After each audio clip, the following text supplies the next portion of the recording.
What's up, y'all? I said, what's up, y'all? Look at me when I'm talking to you, bro. Nah, I'm just messing with you, man. This is Knockout Boxing 86 TV, and we in here. So check this out, bro. Before we get going on today's video, y'all be sure to hit that like button, subscribe to the channel, and share the video, bro. Hit the like button when you come through and view the video, bro. Put your seatbelt on when you get in my car, bro. Be safe out here in these streets. If you come through and view the video, hit the like button, bro. Put your seatbelt on when you hop in the car. As well as I said, subscribe to the channel and share the video. Also, comment down below, man. I love to chop it up on this boxing. I love talking boxing with y'all, but I can't do it unless you leave a comment, bro. So comment down below, man. Leave a comment so we can chop it up. And all you other YouTubers out here talking this boxing on YouTube, if you want to have me hop on the panel or you want to collaborate with me, you can reach out to me at Knockout Boxing, the number 8, the number 6 at yahoo.com. That's Knockout Boxing, the number 8, the number 6 at yahoo.com. But let's get into today's video, bro. Let's recap the fights from yesterday, bro. Let's recap the fights from yesterday, where I was right, where I was wrong. It was a good night on this channel for our predictions, bro. We predicted a total of 4 fights yesterday, and we got 3 of them right, and 1 of them was a draw. Let's break it down, bro. First fight we predicted was the Raymond Ford versus Aaron Perez fight. 2 undefeated prospects. I picked Raymond Ford to win. The fight was called a draw. I feel like I understand the draw a little bit. Raymond Ford, he had some stuff to work on, bro. He had some stuff to work on. He kept going straight back in that fight. And so he was getting caught a little bit more than I would like to see him get caught. He got to stop going back in a straight line when he's trying to get out of distance. He needs to pivot more, choose a side and stick to that side and be more elusive because he has the speed and he has the athleticism to move like that. He just wasn't doing it in that fight for whatever reason. I thought he landed the better shots. I thought once he settled down and went to the body more, he began to hurt Perez. But I do understand, you know, why the fight was called a draw. I don't understand. One of the judges had the score 78-74 for Perez, meaning he thought Perez won the fight 6 rounds to 2. That scorecard didn't make any sense to me, bro. Didn't make any sense at all. But for Raymond Ford, he has a lot of talent. He needs to stay behind his jab more. He needs to be more patient. He needs to work the body, and he needs to stop going back in a straight line, bro. He needs to stop going back in a straight line. Lucky for him, Perez didn't have the feet. In order for Perez to catch him, he had to almost kind of like jump in the air, lunge forward to land shots when Ford was going back in a straight line. But somebody with better timing, somebody with better skills can pick up on that. They ain't going to have to lunge. They're going to catch you right when you get ready to start going straight back because they're going to throw their punch where they know you're going to be at. And it's going to hurt a lot more, bro, when you're in there with somebody that's better than Aaron Perez. But overall, it was a good fight. Good first fight of the night on the DAZN card. That one was called a draw. The next fight we predicted was on the same card. It was Ammo Williams versus Dennis Duggan. And just like we thought on this fight, Ammo Williams pulled it out. I picked him by stoppage late, but he got the unanimous decision, and he couldn't stop Dennis Duggan. Dennis Duggan was just too big. He had too much of a dog in him. Ammo Williams hurt him a few times in that fight, bro. He hurt him a few times in that fight. He just couldn't finish the job. Part of the reason he couldn't finish the job was because Dennis Duggan is just too big, bro.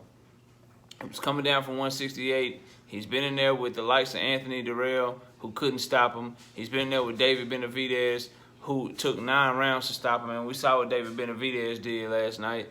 So Dennis Duggan, you know, came in, held his own, fought hard, but it was a good test, a good on-the-job lesson for Ammo Williams, who had a lot of talent. I think a couple of things for him to work on. Number one, when he gets someone hurt, he got to stop throwing 1,000 punches trying to get them out of there when they hurt. You got to be patient.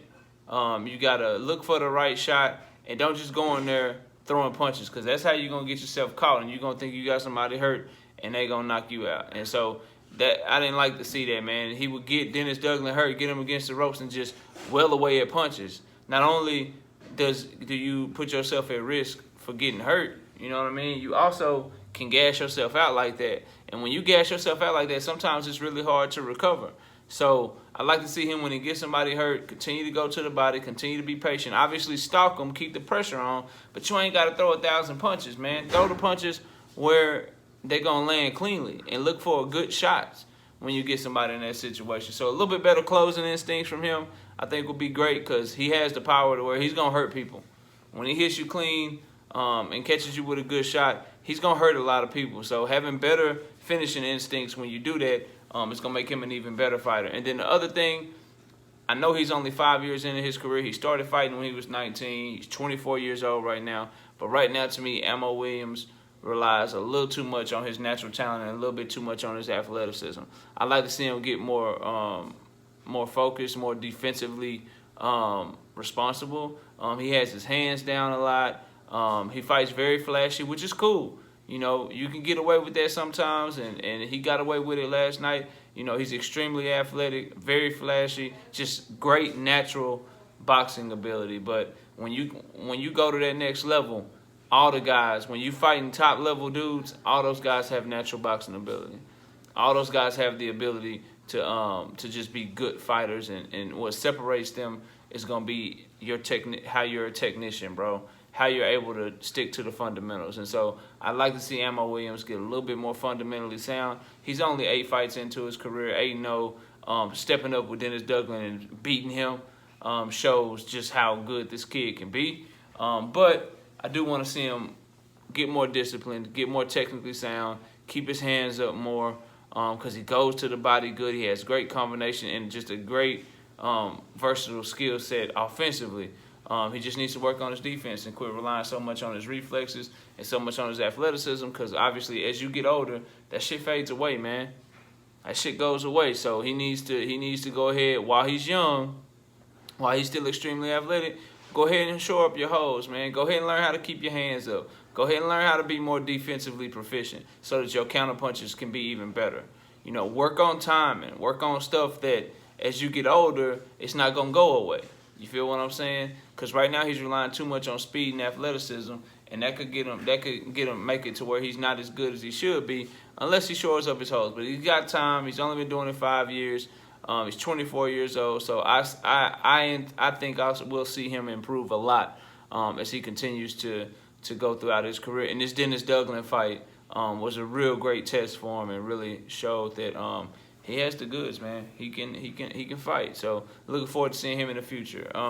Third fight we predicted, man. David Benavidez versus Ronald Ellis, man. It went just like I thought it would, man.